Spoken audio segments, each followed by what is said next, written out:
ఉన్నారు, మనతో జనసేన నాయకులు మధు గారు ఉన్నారు.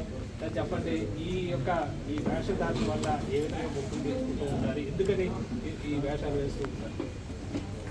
తిరుపతిలో గంగమ్మ జాతర ఈరోజు మొదలైంది. ఎందుకంటే గత 900 సంవత్సరాలుగా అమ్మవారి ఇక్కడ ఈ గ్రామాన్ని కాపాడుతుంది, తిరుపతి గ్రామాన్ని కాపాడుతున్న గ్రామదేవత మా గంగమ్మ తల్లి. అమ్మవారు స్వయాన వెంకటేశ్వర స్వామికి చెల్లెలు. ఆ వెంకటేశ్వర స్వామి తిరుమలలో ఉంటే కింద ఈ తిరుపతిని కాపాడేది మా గంగమ్మ తల్లి. ఆమెకి ప్రపంచంలో ఎక్కడ జాతర అయినా ఒక రోజు ఉంటుంది, 2 రోజులు ఉంటుంది. కానీ ఇక్కడ వారం రోజుల పాటు అత్యంత వైభవంగా జరుగుతుంది.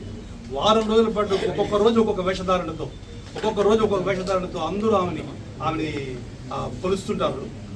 ఈ రోజు నేను ఎందుకు వేసా అంటే, ఈ రోజు మొదటి రోజు, ఈ వేషాలు అన్నీ ఎందుకు వేసామంటే, ఇలా ఈ వారం అంతా కూడా అందరూ ప్రజలందరూ కూడా ఆమెకి ఇష్టమైన వేషధారణ ఇది. ఆమెకు చాలా ఇష్టం ఈ వేషధారణ అంటే. ఈ వేషధారణతో కానీ మనంతా పోయి కలిస్తే ప్రపంచవ్యాప్తంగా కూడా అమ్మవారికి చాలా చాలా మంచి వైభవంగా జరుగుతుంది ఈ జాతర కూడా. అందుకని మేము అక్కడ వీళ్ళు డాక్టర్స్, ప్రొఫెసర్స్ అందరూ ఉన్నారు.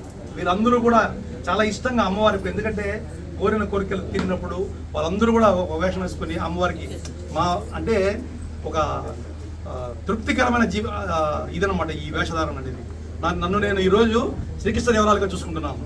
అంటే మామూలుగా నన్ను ఒక సాధారణమైన మిడిల్ క్లాస్ పీపుల్ నేను, కానీ ఈ ఒక్కరోజు నేను శ్రీకృష్ణ దేవరాయలంతా ఘనంగా నేను ఉన్నాను ఈరోజు.